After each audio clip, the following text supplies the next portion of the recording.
What's up, y'all?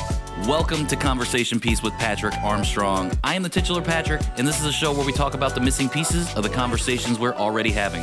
Shout out to all our returning listeners, and a high five and hello to everybody joining us for the very first time. Thank you for being here for episode 2 of 2024, episode 67, I think, in reality. I'm not 100% sure, but you can look wherever you get your podcast at that little number in front of the title. We're back, baby. We're rolling into it. We are coming back hot with a solo.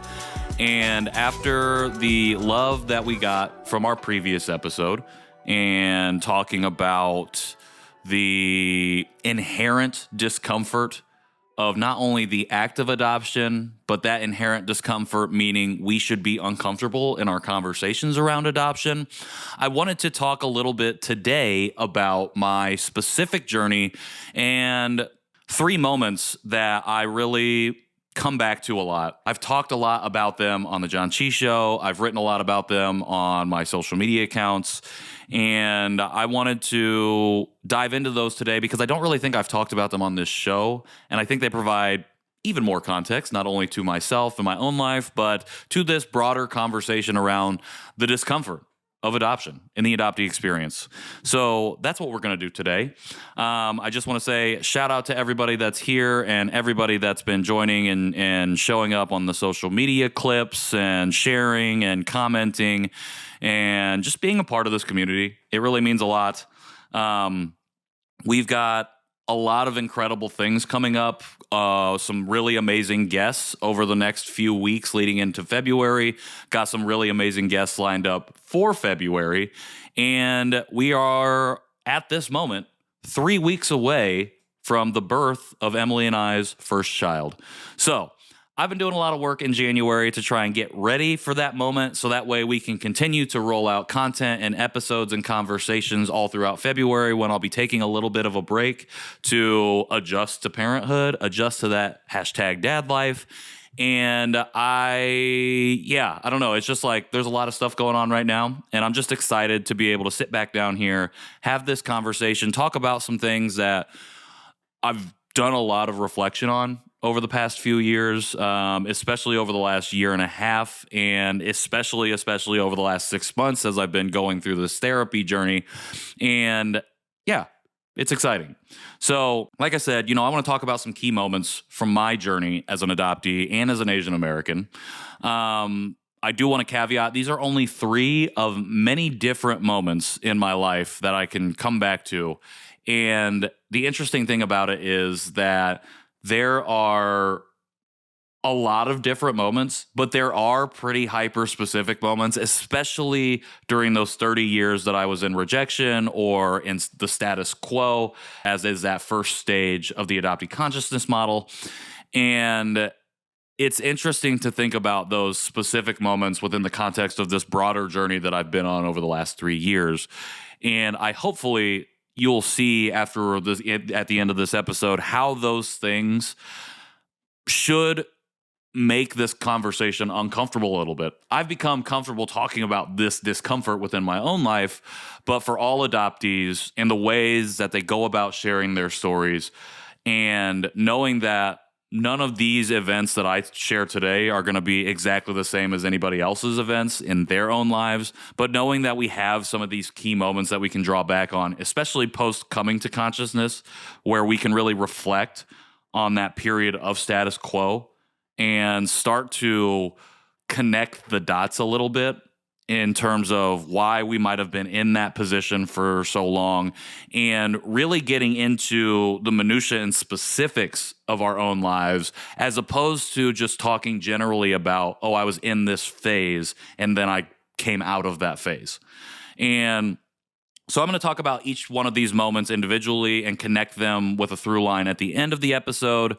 And again, I do just want to say and lay down this disclaimer before diving in that these are my experiences. They are mine alone, and they make up the story that is Patrick Armstrong, the Asian American adoptee, who exists within the larger fabric of our collective adoptee diaspora, and they do not represent the entire community itself. So I just want to lay that out before we dive in, because in about 3 seconds, we're diving in to memory one. So let's get going. This first memory that I want to talk about is from my first day of first grade. I walked into the school gymnasium, didn't have many friends. I went to kindergarten at this same school, but I would say the friendship connection that I had with my peers, with my classmates, didn't really develop until second grade.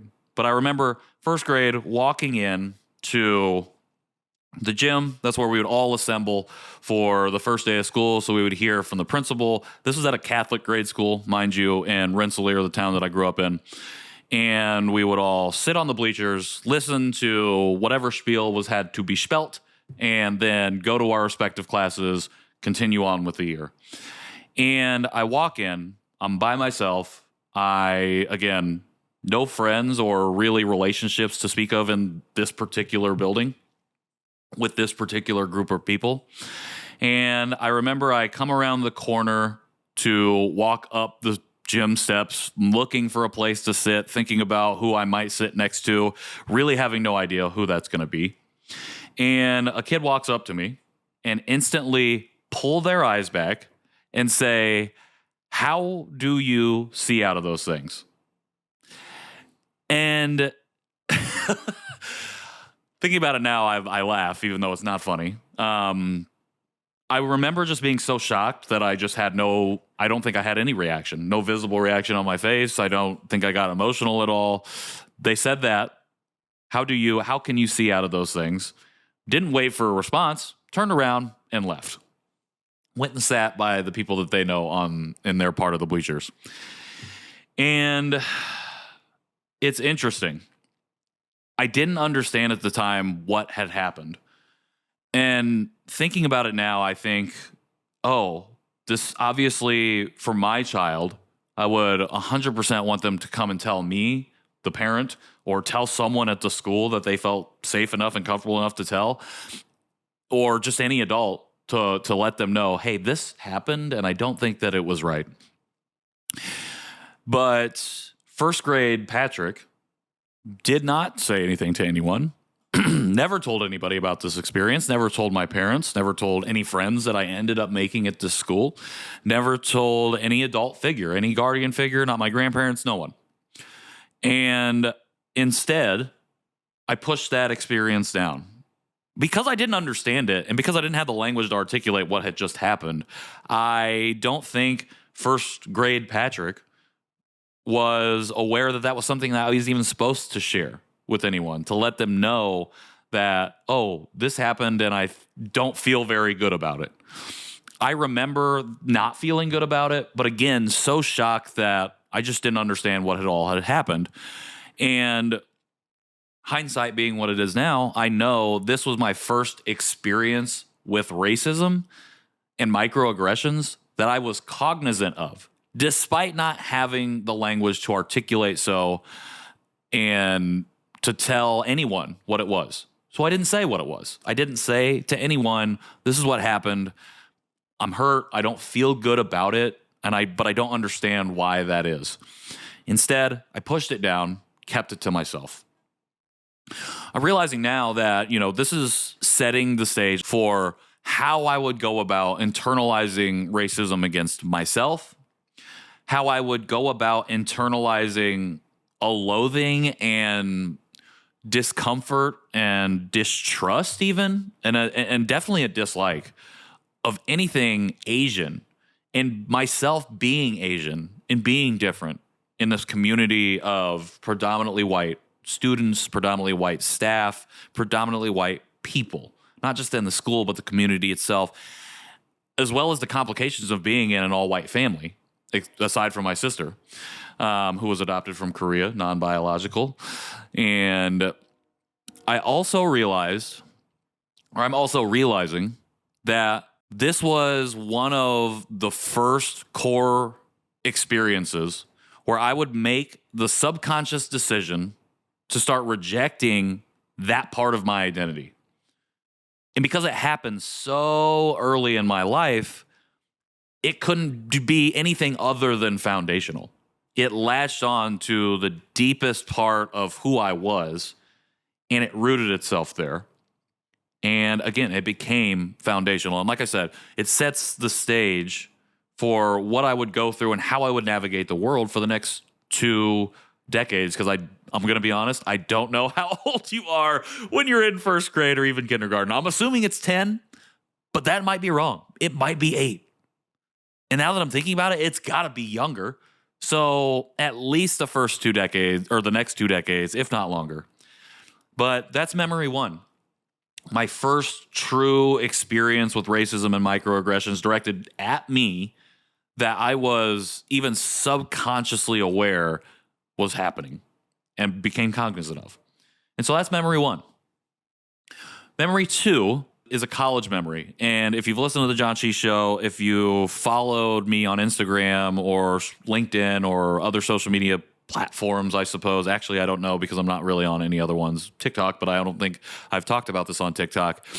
I've talked about this particular memory quite a lot because it's something that honestly I think about almost every day because again, it's very foundational. It grew out of memory 1 and then everything associated with that younger period of my life.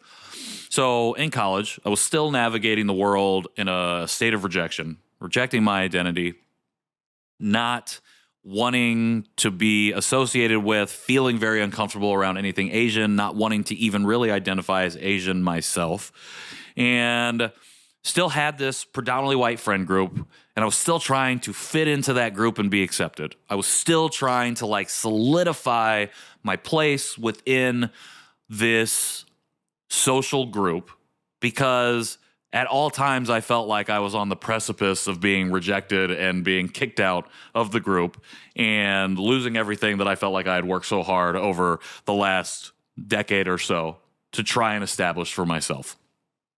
And so I believe this is my sophomore year at Purdue. I was waiting for class to start, sitting in a lecture room, sitting in the back row, as I was wont to do in school. And I also had headphones in. I was just kind of minding my own business. I would always just go to class by myself. I didn't really have any classes with other people that I knew. And I honestly didn't try to make friends when I was in class. I would just go to class, pop my headphones in until the teacher came in and the professor came in and it was time to start. And then I would sometimes take my headphones out, sometimes take one headphone out, listen to music on one headphone, listen to the lecture on the other headphone. To be honest, probably not paying that much attention.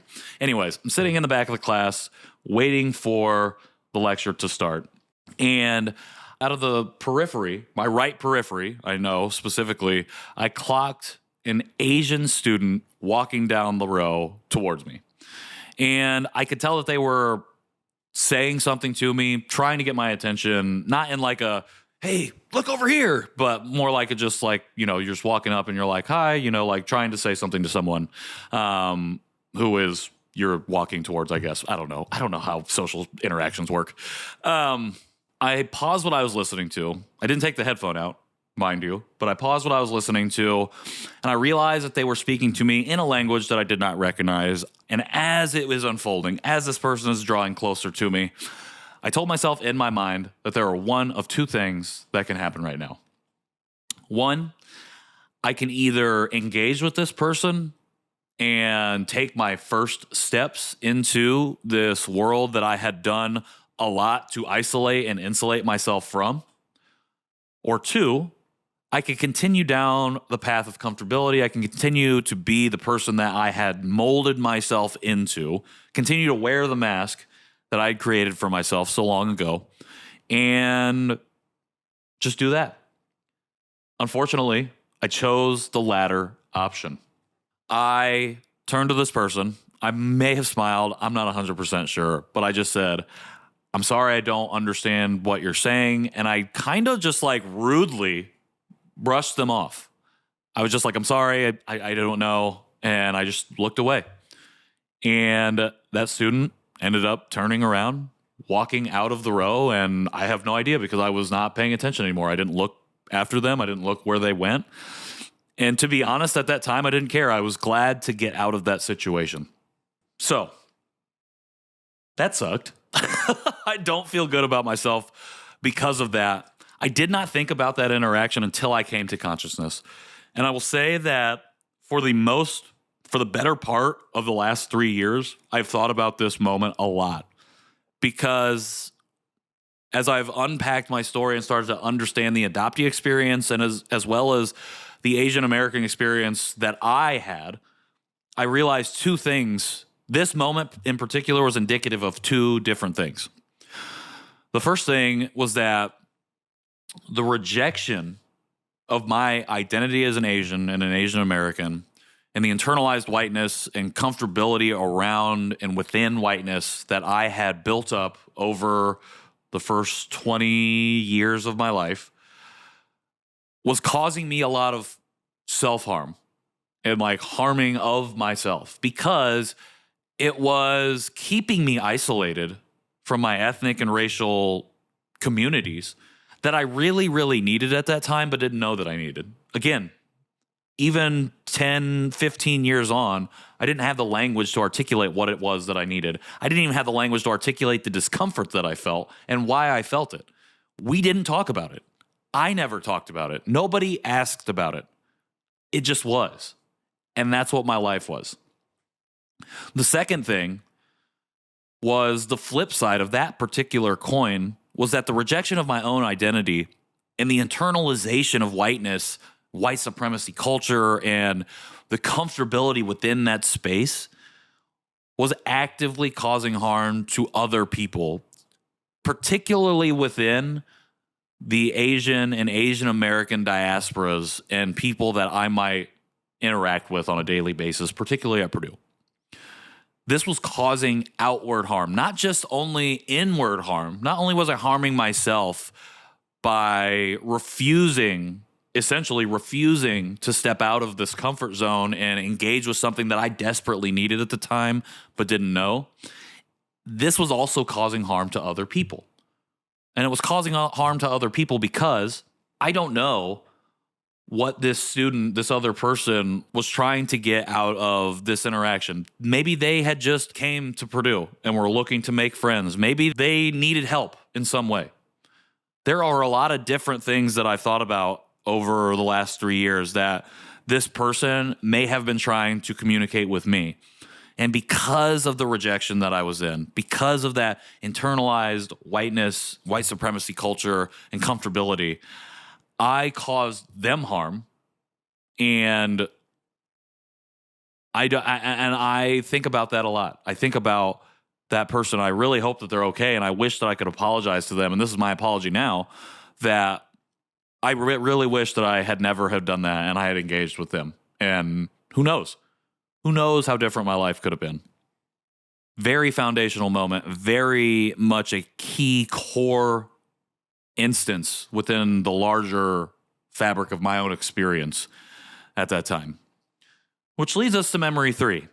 So the first two memories, tough, difficult.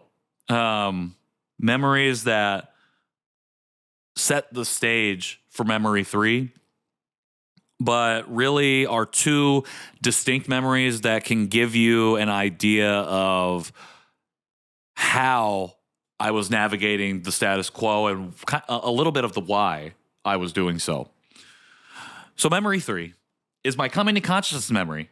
Memory 3 is a little bit more celebratory in a way. It feels good. It feels good to talk about. I enjoy talking about it because it's unique to me. It's unique to the experience of the adoptee, not just the Asian adoptee, but just adoptees in general, of breaking out of the status quo, the rupture point, and this is mine.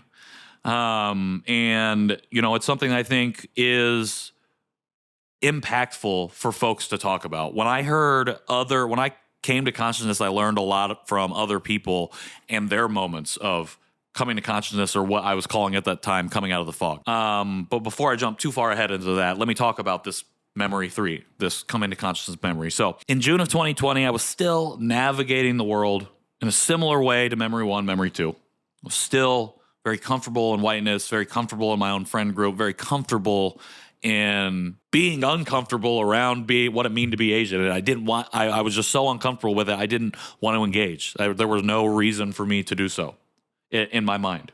So a bunch of things were happening at this time. A month prior, Emily and I had just moved back to Indianapolis from Chicago. It was the beginning of the pandemic and the lockdowns, and the reason we moved back to Indianapolis from Chicago is because we wanted to have a little bit more space. We had the privilege of being able to make that move at that time, but we wanted to get out of our 1-bedroom, 1-bathroom, 3rd-floor apartment where we were unable to I mean, it's silly now because we should have just been like holed up and insulated. But we felt like if we were going to be isolated in this way, in the way that we had to be, to protect not only ourselves but others, particularly in our family, we wanted to have a little bit more space. And so we were able to find that in Indianapolis. So we made the move in May. And so that's happening. Violence against Asian bodies becoming very widely publicized, specifically happening because of the pandemic and because of the rhetoric of certain people. And then there was also the highly visible, highly public state violence against black bodies. Breonna Taylor, George Floyd, Ahmaud Arbery, 3 really high-profile cases that were happening at the time. And then lastly, Emily and I had just happened to have a conversation about what it would be like to have kids, grow our family. We were engaged at the time, and we were doing some wedding planning, and so we just naturally having a conversation like that.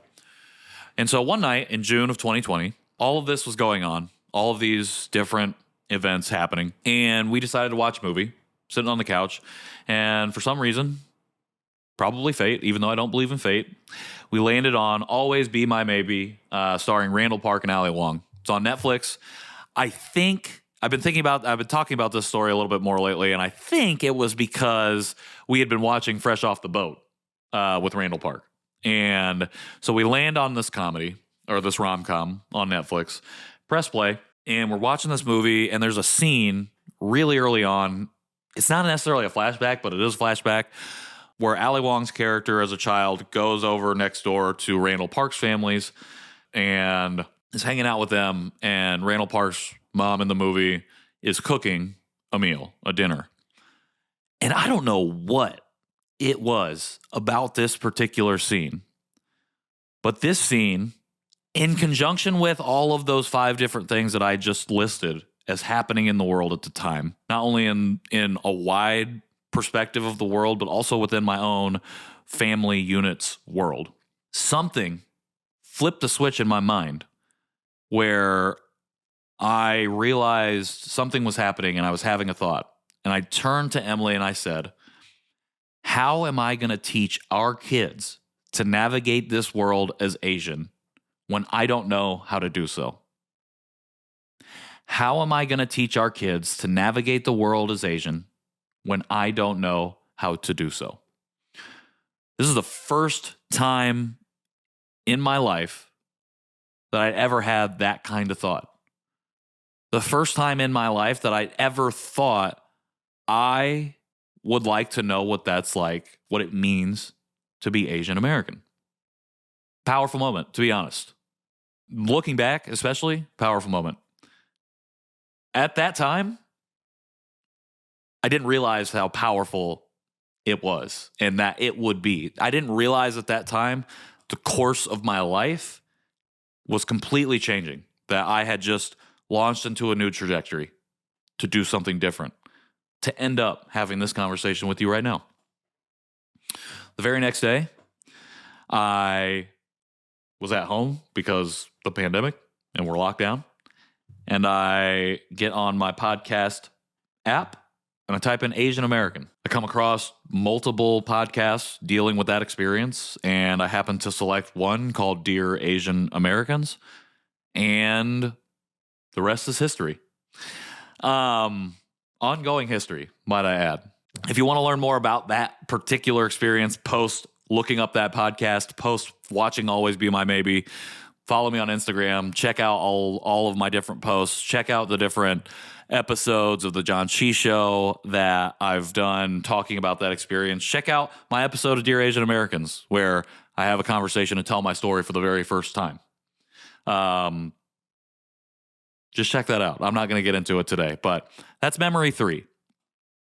Memory 3 was the moment my life changed completely, but for the better. And so I've been tying them together. I've been tying memory 1, memory 2, memory 3 together as we've been as I've been talking about them. And I want to continue tying those knots and showing how we get from 1 to 3. The conscious start of my rejection that led to both the internal self-harm and the external harm of other people, that would be my life trajectory until I came to consciousness. So I know I said in Memory 1 it was a subconscious thing for me to start rejecting my identity. But at a certain point, in my opinion, even though that's underneath, even though that is still subconscious, I started to make slightly conscious decisions, even if I couldn't articulate what was going on, to reject my identity that would cause internal self-harm, external harm to other people. And that was the trajectory of my life until I came to consciousness. And it wouldn't be until I came to consciousness that I would actually reflect on memories like Memory 2 and Memory 1. And any of the other memories that are similar to that. It wouldn't be until consciousness, until I had my rupture moment, that I would actually start to reflect on my own experience, start to ask questions, start to unpack that, start to want to feel uncomfortable about exploring those things within my own life in a way that I never had or never even had the thought that I would do ever. Even 3 days prior to coming to consciousness, wasn't in my purview, wasn't in my trajectory. And because I had the privilege of coming to consciousness, because that happened, and because fell into the gift, if I never watched Always Be My Maybe, would I be in this position? Would I be having this conversation? Would I even come to consciousness? If none of these other things would happen, if the pandemic wasn't going on, if we hadn't moved back to Indianapolis, if there weren't violence against Asian bodies because of the pandemic, if black people weren't being killed by the state and getting away with it, like if we weren't talking about having kids, would any of this have happened? I don't know. I can't say. But because it did happen, it pushed me into the necessary work that I needed to do to get to the point that I'm at right now, telling you about all of these things that needed to happen in order for me to get to where I am. And I guess I needed to happen. They didn't need to happen necessarily, but they did happen. These are fixed points on my timeline that have led me from A to B to C to right now to have this conversation, to be able to talk about it. And I know we talk about gratitude and gratefulness in the adoptee community, and we have like really complicated relationship with that concept and that idea. However, I am grateful that I am here now, because there was a time in my life where I wasn't going to get to this point, and I am more whole today than I have ever been in my entire life. And I wouldn't be here had I not come to consciousness. And had it not gone the way that it's gone, who's to say that it would have happened ever?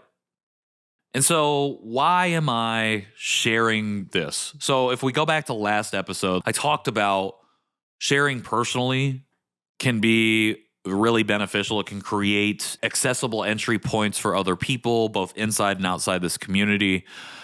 And it's difficult. And I don't think, and what I've learned over this time is that not everybody's going to be able to do it. Not everybody gets the chance to do it. Not everybody comes to consciousness. Not everybody wants to tell their story in this way. And that's totally okay. That's what is so incredible about the community itself and about just humanity in general, is we all have these different things that we go through. We navigate the world the way that we're going to navigate it. And sometimes by luck, by happenstance, by chance, we get the opportunity to tell our story. And I think when we are able to enter safe spaces, learn, unlearn, unpack, understand, and find community, we can find ourselves entering into a brave space that allows us to then talk about our stories in a way that's public, in a way that is accessible for other people, in a way that puts us in an uncomfortable position where we are giving pieces of ourselves away in the hopes that it does good for other people who might share a lived experience. And so why is that important? Why am I telling you about core memory 1, core memory 2, core memory 3, coming to consciousness, internalization of whiteness and white supremacy culture? Why am I talking about my experiences of racism? And why am I sharing my own particular story? I have 3 reasons why. There's a lot of threes. The first reason why this is important and why I'm doing this, specifically why I am doing this, is I want to share to help others know that they're not alone. Every single person in this world, in this universe, has their own story, has their own experience. No two people are exactly alike. Even identical twins have their own experiences, their own thoughts, even if there is some sort of biological connection where things do become almost one-to-one exactly the same. I think. I don't know the science. I probably shouldn't have said that, but I'm going to say it anyways because I want to emphasize the point that we're all different. That doesn't mean that we're alone. That doesn't mean we have to be isolated, that we have to navigate consciousness, that we have to be by ourselves as we venture on this path. Doesn't have to be that way. And when people understand and realize that there's community out there, they can find their way out of that loneliness and know that they're not alone. And that's reason 1. Reason 2, I share to help people outside of this community, adoptive parents, prospective adoptive parents, non-adopted people in general. These are the folks who say, I know so-and-so, they're adopted and they're just fine. I share to help those folks understand that there may be other things going on in that adoptee's life, and it's not as simple as just being angry, as just being ungrateful, as just being maladjusted. All 3 of those things, very common labels for adoptees who don't have or who share experiences that don't line up with the dominant narrative of adoption, that don't line up with wholly positive experiences, that don't line up with complete gratitude at all times. That's the second reason that I share. The third reason that I share, I will obviously have these conversations with my kid, and I want to be able to talk to them about this. I also understand, because of my own experience with my parents, that there's a reality where these things are really hard to talk about. And it's not to say that I won't try to have those conversations. And maybe these conversations that are recorded, that are written, that are available, publicly accessible, will be the entry point. I hope it's not. I hope that's not the reason. I hope we're able to have those conversations before, but I don't want to be naive in the sense that our relationship will be the perfect one, the greatest father-son relationship that you could possibly ever have, where we're open about everything and we talk about everything and we just understand each other completely. I don't want to have any qualms about that. I share in this way, and I share to let him know that eventually, if we don't have that, he can find some of this well-documented journey of mine. And maybe that's the entry point into it. And if that's the case, that's the case. Doing this has helped me find myself, as well as going to therapy, as well as a bunch of other things. And that person that I was before is not who I am now, and that I've been capable of change the whole time, and that I found it in myself. And I've talked about this specifically regarding the John Cheese Show. The John Cheese Show is a record, a public record of this 3 years of my life, from coming to consciousness to reclamation to self-acceptance to self-love. And then it's going to be parenthood. But it will always be, I hope that it'll always be here. Please, internet, always be available now, so that way I can keep this record, this document, just on the off chance that my potential children can have, if for whatever reason they need it and we need it. And then it will always be there for everyone else. For you, the adoptee, or former foster youth who does feel alone, you're not alone. And for people outside of this community, adoptive parents, prospective adoptive parents, non-adopted folks who have adoptees in their lives, to know that it's not as simple as our family was made, what is wrong with you? What is wrong with you? There might not be anything wrong. There probably isn't anything wrong with them. They just don't maybe have the language to articulate. They just don't maybe feel safe enough in whatever environment they find themselves in to have this conversation. And that happens. It happened to me.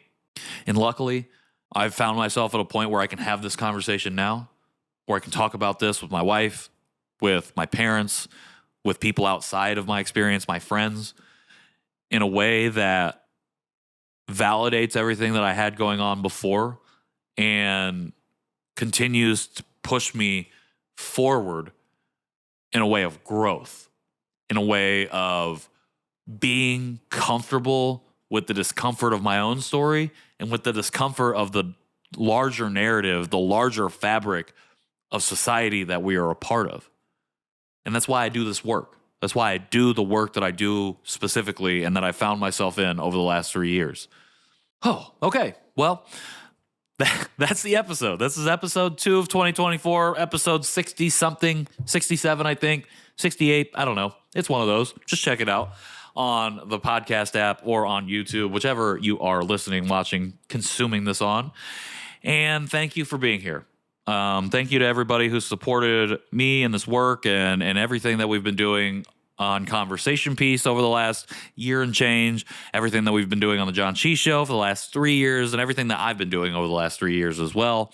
Y'all make it worth it. Y'all have been incredible people, incredible friends and allies and community members, and it makes me excited to continue doing specifically this work on Conversation Piece, but the work on John Chi Show and every other thing that we have coming up in 2024. It's a lot. I'm not going to lie to you. It's a lot. And it's fun. I'm excited. I'm going to have a kid soon. Whole lot of stuff going on. But that's what it is for this week. That's what it is for today. Just a reminder, new episodes of the show drop every Tuesday.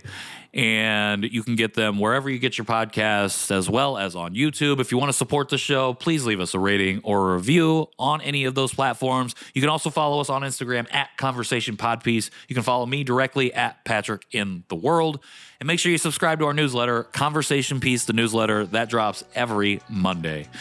Paid newsletter subscribers also get exclusive access to our companion podcast, Conversation Notes. That drops every Wednesday. So just to give you a timeline, newsletter on Monday, Conversation Piece episodes on Tuesday, Conversation Notes episodes on Wednesday. Shout out to our paid subscriber community for helping me and supporting me and being able to do some of these other things with the newsletter. It's very exciting stuff. I cannot wait to share with you the episodes we have coming up. Very, very exciting stuff that we have coming out. It's going to be fantastic. It's going to be a fun time. I cannot wait to share this with you. Until then, though, I am the titular Patrick, and this has been Conversation Piece. See you soon.